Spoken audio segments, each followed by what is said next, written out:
Our short story in a moment is a glimpse inside the mind of a young man living in Paris. It's called Down on the Levee Vosky and follows in just a moment. BBC World Service, and now short story. Today's story is called Down on the Levee Vosky, and it's by Vartan Koumrouyan in France. It's read by Chris Pavlo. Reflections of neon lights spear the darkness in my room through the louvered window. Flashes of red, green and blue appear and disappear, as if the ceiling were playing tricks on me. It's nearly midnight, and I'm tired. In the pizzeria across the street facing my window, the owner and his cronies sit at a table in the back of the restaurant where the lights are dimmed, like in old black and white Al Capone movies. They sip wine and whisper, and burst out into sudden loud laughs, while their unruly children scream and run after each other, playing hide-and-seek in the alley. I'm lying on my bed, watching in the dark, willing the noise to stop. Cars pass at random in a transient swish, as if the street is wet. Anger is keeping me awake, and I feel as if I'm useless when the world is still pushing ahead outside at this late hour, and I'm still waiting. Waiting to find a reason, a prod, a toehold. My neighbour has reasons enough, but I'm tired of listening to his alarm bell tether every morning at 4. It wakes me up and makes me wonder why I've never seen his face in the last 2 years we've been neighbours. I'm tired of the telephone when it rings and fed up with it when it keeps quiet, turned suddenly into a sculpture struck by Medusa. I'm tired of the TV screen, hemmed in by cardboard fashion and styles, people and faces, traffic jams and bikes and dogs. Things irrelevant to me now, crowding in my mind. I'm tired of my other furtive neighbour, who smuggles in wine bottles wrapped in double nylon bags, as if he's ashamed of being a wino. Tired of Graham, who's always drunk and obnoxious. Of Le Mazet, of Michel and Belle. Of the old toper, who's abandoned his crutches and his ruined leg, and is now a lopsided wreck in a wheelchair, doddering gestures in the air all day long in that spot of shade at the bus stop, where no bus has ever stopped. Tired of the other bar at the crossroad by the traffic lights, where the owner, while serving me coffee, sees my notebook and smiles, as if it was a big deal to scribble some words and dream about Sommières and La Coupole. I'm tired of the steps to the metro station, littered with torn paper, cigarettes and stubs, vomit in the corners and shards of broken bottles catching a glint now and then like emeralds in the mud. Of the foul smell in the underground passage, the stampede at the platform, the mishmash of gaping faces. Of the bleak prospect of the day, and the depressing sight of empty houses and empty streets. I'm tired of Paris, and of the smokescreen of wasted years when I believed I needed someone to talk to. Now that nothing of it remains but those beer bottle caps in the gutter by the entrance of the market, where Michel was drinking yesterday without me. Of the uniform colour of the sky, frozen like a blanket of lead, an iron lid choking the view from the window, an open courtyard, a garage, a brick wall covered with soot. I want to read books in a hotel in Sommières, and I'm tired of thinking that my wish will never be fulfilled. Tired of living in hope that one day the sky will clear. Tired of my dreams, tired of my illusions. I want some space, and I want peace, if such a thing still exists.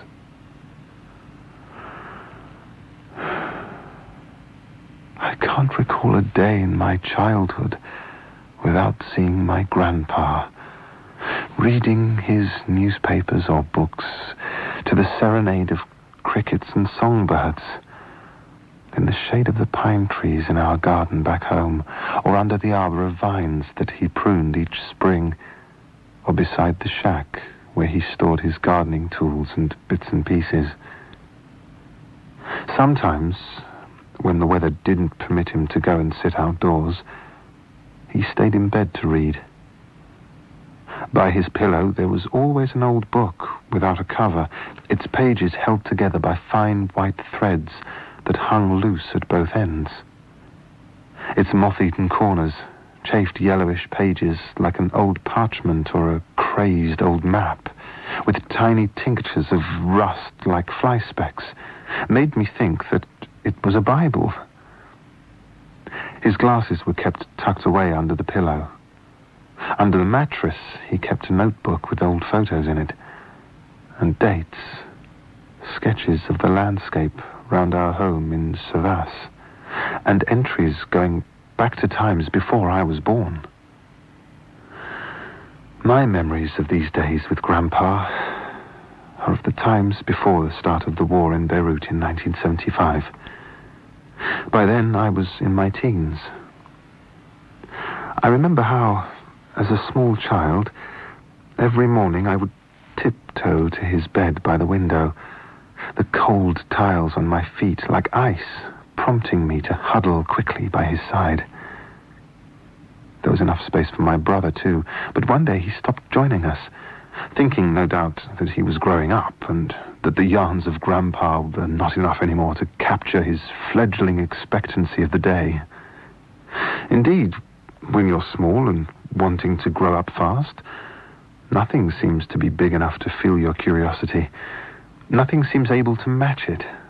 Not even the open world of new horizons that suddenly look like the tip of a needle in the ocean of your sight.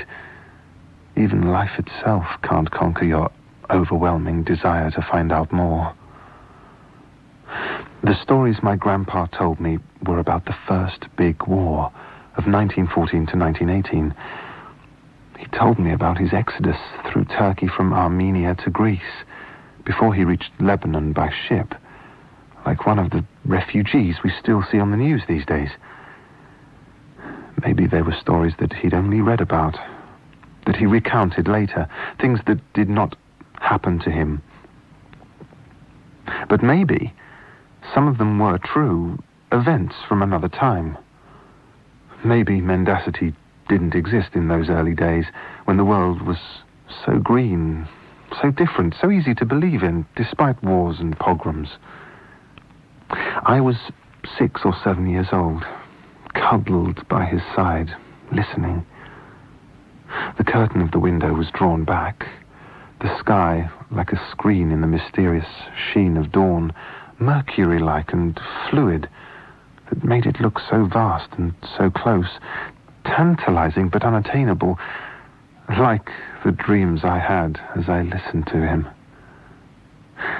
So I suppose some of his stories were true. There wasn't enough space for lies in that immaculate sky of my childhood. We had a radio then, a heavy Grundig that was the center of attraction, at least to me. We would listen to it during the Sunday meal and on special occasions. My father listened to it in the morning before he went to work, I remember. News broadcasts from Turkey or Greece, unbiased, when news still held elements of novelty and wasn't the mundane stories of today. He listened to the news about the events in Palestine and the Six-Day War with Israel. I remember he painted the light bulbs of our house blue as camouflage in fear of aerial reprisals at night. The great radio was placed on the sideboard commode in the dining room with drawers and shelves for kitchenware and glasses and a bottle of brandy I could smell if I stood near enough. The radio was perched on it like a castle of sand in the semi-light, with knobs and switches like miniature crenels and merlons on a battlement. The luster of veneer on its sides, smooth with the faint scent of wood. Its front covered with dark red damask, and in the centre, the soft part, where the loudspeaker spoke in hollow tones, like echoes rebounding from a well. There I stood many times when I woke up early, to stare at the names of cities on the glass fascia. I marvelled at how the letters formed slowly in mercury green. Paris, London, Berlin, Rome, as the radio warmed up. I'd dream about those places and about the mystery they conjured in languages I did not understand. I remember how their voices whistled like fifes from far away as the weather disturbed the wavelengths.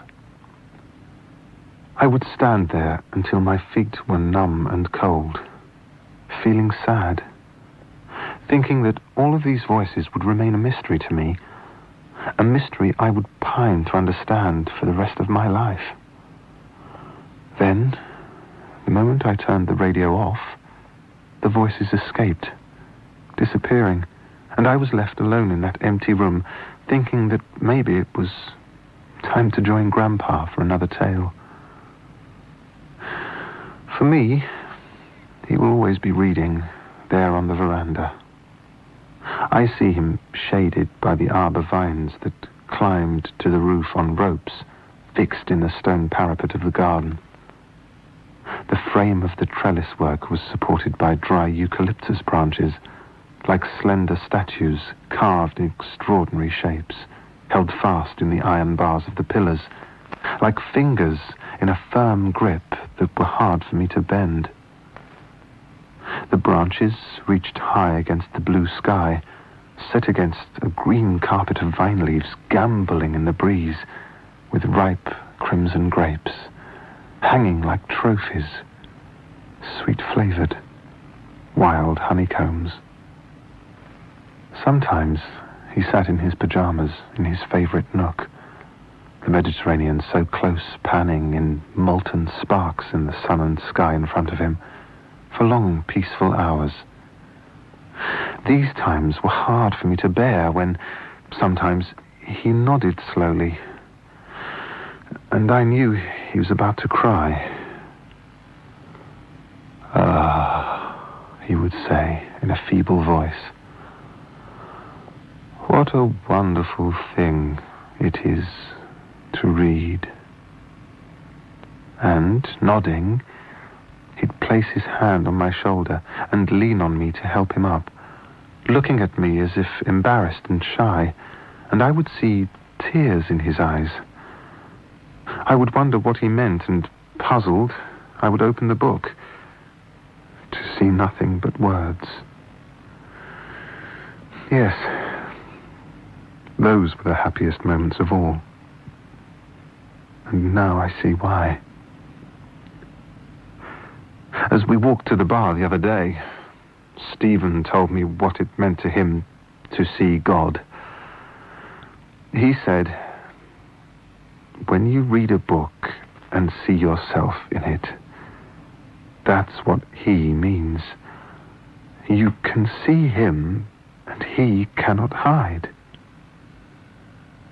So now, I think my grandpa was seeing him every morning, on those sunny days as he sat on the veranda. And seeing God made him cry. With happiness, I guess.